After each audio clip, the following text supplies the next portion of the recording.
नमस्कार, कंज्यूमर अड्डा में आपका स्वागत है। कनाडा में हालात आपको पता है, लेकिन बड़ा सवाल ये है कि क्या करे छात्र।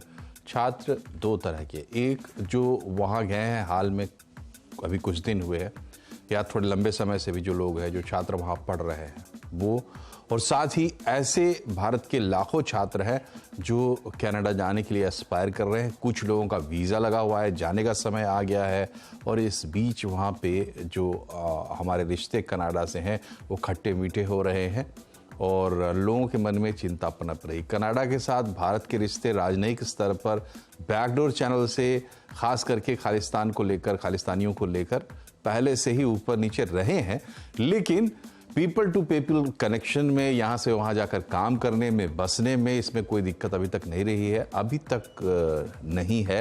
लेकिन अब थोड़ी बहुत उसकी जो है आहट सुनाई पड़ रही है, क्योंकि भारत ने कनाडा के नागरिकों को वीज़ा देना फिलहाल टेम्परेरी रोक दिया है, और इससे लोगों के मन में आशंका पैदा हो रही है कि क्या हालात यहाँ से बिगड़ेंगे, सुधरेंगे। तो जो लोग वहाँ गए हैं पढ़ने के लिए, कहीं वो डिस्टर्ब ना हो जाए, और जो जाने वाले हैं वो क्या करें, जाए कि ना जाए। इस तरह के तमाम सवाल हैं जिनका जवाब आज हम खोजेंगे अपने मेहमानों की मदद से, जो कि इसी काम में लगे हुए हैं। तो पहले आपका परिचय कराएं। हमारे साथ है करियर विड्थ की डायरेक्टर मानवी बंसल, नेशनल वाइड के सीईओ राजीव अरोड़ा, और एवीज वीज़ा एडवाइजर्स के फाउंडर आदित्य भाटी। आप तीनों का बहुत बहुत स्वागत है। सबसे पहले राजीव जी, आपके साथ हम शुरुआत करते हैं। ये बताइए कि किस तरीके की परेशानियां आ रही हैं, आप लोगों को क्या फीडबैक मिल रहे हैं, लोगों के मन में क्या चल रहा है, स्टूडेंट्स के और पेरेंट्स के।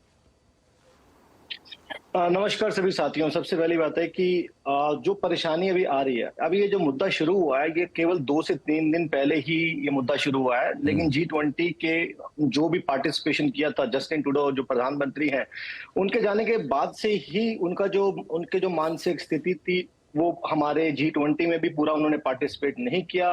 काफी जगह पर मौजूदगी उनकी नहीं रही, और इस वजह से लग रहा था कि रिश्तों के अंदर कहीं ना कहीं तकरार चल रही है, कुछ ना कुछ चीजें ठीक नहीं है पॉलिटिकल लेवल के ऊपर।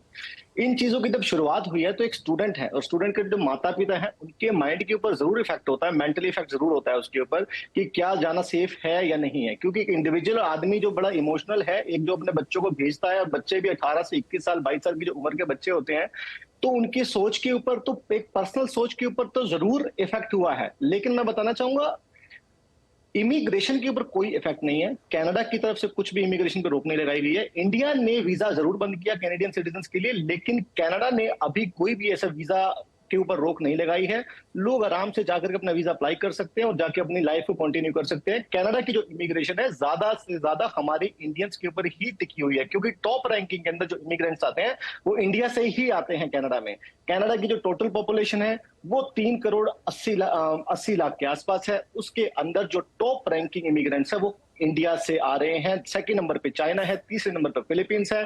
तो इमिग्रेशन स्टॉप तो बिल्कुल नहीं हो सकती है। अगर हम बात करें इमिग्रेशन स्टॉप होने की, वो कभी हो नहीं सकती, क्योंकि कनाडा हमारे ऊपर, इंडियंस के ऊपर डिपेंडेंट है। चाहे वो स्किल्ड को लेकर के हो, चाहे वो स्टूडेंट्स को लेकर के हो, चाहे वो अनस्किल्ड लेबर को लेकर के हो, चाहे ट्रक ड्राइवर्स को लेकर के हो, चाहे कुक, शेफ्स, किसी भी तरह की आप ऑक्यूपेशन पिकअप कर लीजिए, किसी भी तरह की आप कैटेगरी पिकअप कर लीजिए। कनाडा हम पे डिपेंडेंट है, तो वो वीजा को रोक नहीं सकता है हमारे इंडिया के। और इंडिया की जो हमारे प्रधानमंत्री ने, जो हमारी सरकार ने जो फैसला लिया कि एक बार के लिए वीजा को रोक लगा देनी चाहिए, वो उनका पॉलिटिकल फैसला है। और लेकिन एक आम जनता के मानसिक लेवल के ऊपर मानसिक तनाव उनको तो होता ही है। एक माँ बाप जो होते हैं अपने बच्चों के लिए हमेशा सेफ्टी का सोचते हैं, और जिस तरह की थोड़ी बहुत बयानबाजी भी जो वहां से कुछ खालिस्तानी समर्थकों ने जो दी है, जो नहीं दी जानी चाहिए थी, जो हिंदुओं को लेकर के थोड़ी बयानबाजी, जो एक पन्नू पन्नू इनके एक लॉयर है, उन्होंने बयानबाजी दी, वो ऐसी बयानबाजी जो है जरूर एक थोड़ा सा डर पैदा करते हैं कि किसी ना कहीं जाति या धर्म के नाम के ऊपर कोई वहां पर झगड़ा ना हो जाए, या किसी का भी बच्चा है, हर माँ बाप अपने बच्चे को इंडिविजुअली सोच के चलते हैं कि उनको कोई नुकसान ना हो जाए। तो बिल्कुल मैं कहूंगा कि थोड़ी सी मानसिक तो सोच है जो माँ बाप के मन के अंदर, लेकिन सरकारों को, और वहां की कनाडा की सरकार और इंडिया की सरकार को, दोनों को ये आश्वासन देना चाहिए कि इसके अंदर भाईचारा बना रहे, और सारी चीजें जो भाईचारा बना रहे और एक दूसरे का संपर्क जो है, चाहे हम इंडियंस हैं, चाहे हम कैनेडियंस हैं, चाहे हम सिख हैं, सबका आपस में जो भाईचारा बना रहे और अच्छे से काम रहने की जरूरत है सभी को, मैं ये कहना चाहूंगा। जी, तो आदित्य ये बताइए कि जो एडवाइजरी गवर्नमेंट ने जारी की है उसमें एक तो जनरल एडवाइजरी भी है, खास करके कुछ स्पेसिफिक स्टूडेंट्स को लेकर भी बात की गई है। तो उस एडवाइजरी में एक क्वेश्चन है, थोड़ी सी वार्निंग भी है कि वहाँ आप जा रहे हैं तो हालात थोड़े से वहाँ पर एंटी इंडिया एक्टिविटीज़ हो रहे हैं कुछ इलाकों में और हेट क्राइम्स की भी बात है। तो इसका क्या असर वैसे लोगों पर पड़ रहा है जो जाने वाले थे कनाडा? जी नमस्कार।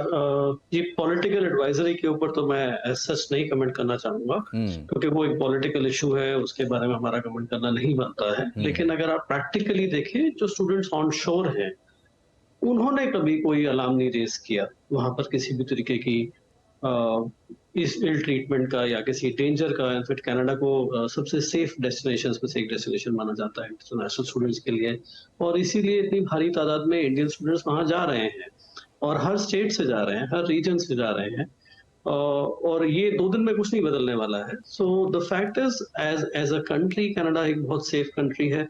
ना माँ बाप को चिंता करने की जरूरत है, ना स्टूडेंट्स को खुद को चिंता करने की जरूरत है। ये एक बड़ा एक, अगर कोई सोचता भी है इस बारे में तो मेरे ख्याल से ये नी जर्क रिएक्शन होगा।